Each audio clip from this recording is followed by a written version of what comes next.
again, get too gory. In World War II, our dogs were trained,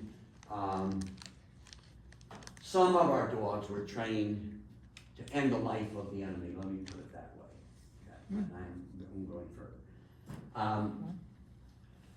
So now you have this dog that within about 10 seconds can end a life. When our dogs came home from the war, it was a famous thing. I remember the papers. I'm just, believe it or not, I was born July 5th, 1941. I'm just old enough I can remember a little bit about the war. And I've always been a bit of a news, and I love, history, I love news. And I can remember the papers, the big word was rehabilitation. Can this dog be rehabilitated? And there were situations where they made the best judgment they could. And in some cases, they felt they rehabilitated the dog and they returned him to the States. In other cases, they put the dog down. Because they depended upon the detraining, if I could put it, okay? And the concern was, here this very lethal dog is walking down Main Street, USA. Happens to veterans too. I'm sorry? It happens to veterans too. Yes, yeah. And let's say, say a car backfires or something, and the dog, something, you know what I mean? So after the war, they assessed the dog on an individual basis. And if they felt the rehabilitation was successful, then the dog came home. If not, then again, they put it down. And let me go one step further. I'm giving a little bit away about my next part of the speech. Okay. During the war, the problem we had in America for so long was that the American High Command, the brass, had no vision, no faith in the use of war dogs. Okay? In Civil War, what did I say? They were dogs brought from home.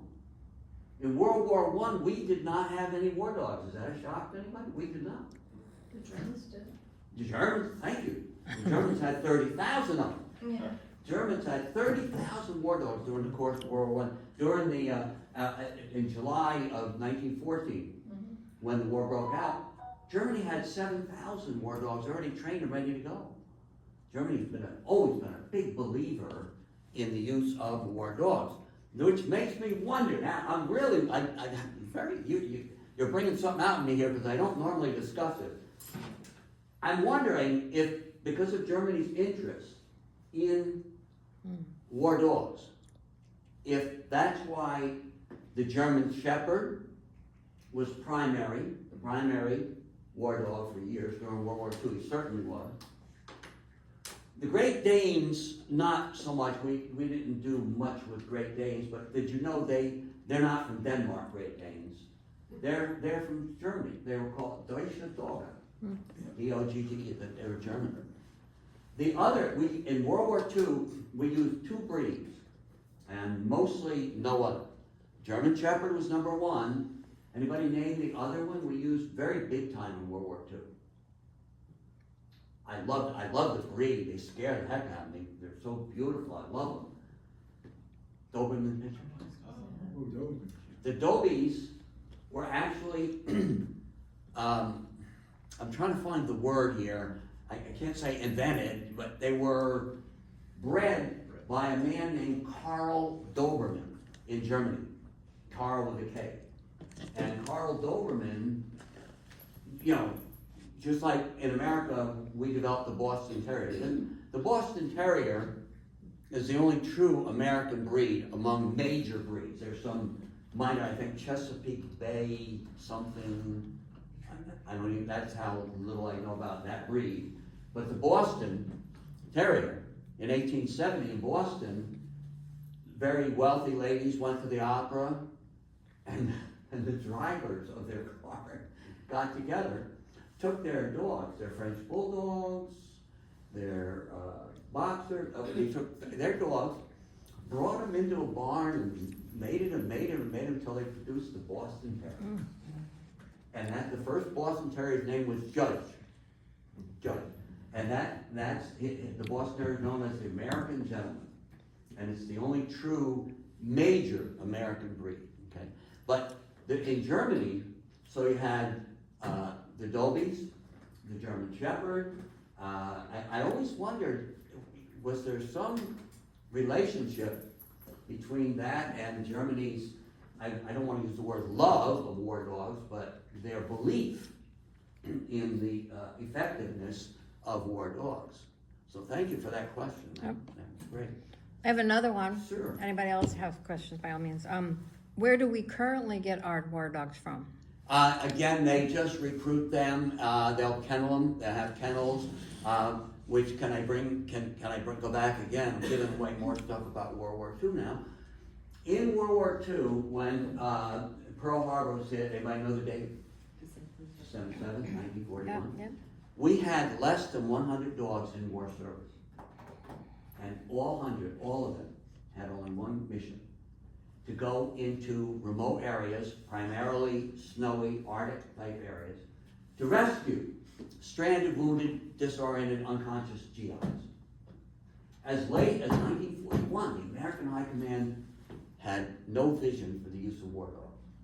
So, going back to your question, it actually took a civilian group, a club called Dogs for Defense. Right? That's in you gave in that. It's a Dogs for Defense. To kind of embarrass the High Command into using war dogs. This club went all over America. You ready for this now? Let me back up. World War II was a total war, right? How about this? We actually declared war. It's the last time we actually declared war. We actually intended to win that war. How about that? We actually intended to fight with every means at our disposal and win World War II. Okay? So these folks in America, not everybody could go overseas and carry a gun. 16.1 million Americans wore the uniform of the United States. That still left, we don't know for sure, our population at the outbreak of the war. And one thing, I have a good friend, Dick Mudjo, who's a retired history teacher from Catskill High School, and he's a fellow World War II buff. And by that I mean, we don't glory in it, by no means, we understand the horrors of war, but we're both intrigued. We study, he's constantly calling me, right, Ron? Hey, Ron, I got a great new book, and he'll be at some of my speeches or other, and we're constantly talking about the war. In the war, the most famous term on the home front was, anybody know? The war effort. The war effort. If you ever see a movie in that time period, and they're on the home, you'll hear them use the term. I saw a Three Stooges movie. Three Stooges, made in 1945. And one of the Stooges, I don't know which one. Anybody know how many Three Stooges there were, by the way? Boy, am I getting off track now. How many Three Stooges were there? I think there was 4. 4, good guess, thank you. Any others? 5. 5 is a great guess. Is there anybody here, I'm a retired teacher, okay? And one of my things was, I will never try to embarrass a student if they don't have the exact right answer. Mm-hmm. Only because when I was a student, little old weenie me, okay, a teacher would say, the first day of class, teacher would say, now don't be afraid of asking questions. I welcome questions. And idiot here, invariably I'd ask a question. And the teacher would, you numbskull, what kind of a question? She put me right down every time. And I made up my mind, if I ever get in a situation where I'm leading a group, I am never going to try to embarrass somebody like that. Go ahead. There was actually 2, one created with AI. There were actually two and one created with AI. Oh, the Three Stooges? The three. Yes, Okay. you They didn't know have that. AI back then. Oh, they didn't? No. I didn't know that. You know, this is interesting because he got me, I'm not quite sure. So we have 4 and we have 5, any other guesses? There are actually 6, Well, Wow. yeah. Curly, Moe, and Larry. Curly has a stroke. Shemp Howard comes in. Shemp was the brother of the one with the curly, what was the one? He was always slapping everybody. The head one. That was Shemp Howard was his brother.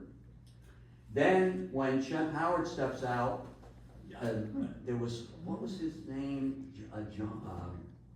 John or something like that. He comes in for a while. And then they made a few full-length feature movies, believe it or not, in the 50s. Full-length color, Three Stooges. And there was a guy named Curly Joe Besser. The one that came in, I couldn't remember, Joe Besser. Then he steps out, and Curly Joe. So there was actually 6.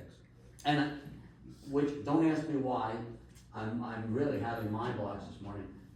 Can I go back for a minute? And nobody asked me this. Remember I said the bite force on the German Shepherd is somewhere between 250 to 700 pounds. And then I went on, and I forgot. Anybody wondering why such a difference? Think about it. Why, wait a minute, Ron, why some bite 250 pounds per square, why 7, why? And scientists tell us there are a few reasons, 3 reasons.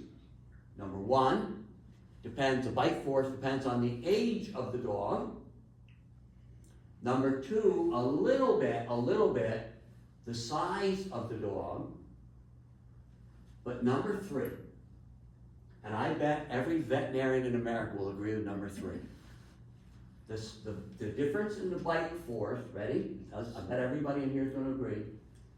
The difference in bite force, age, size, temperament.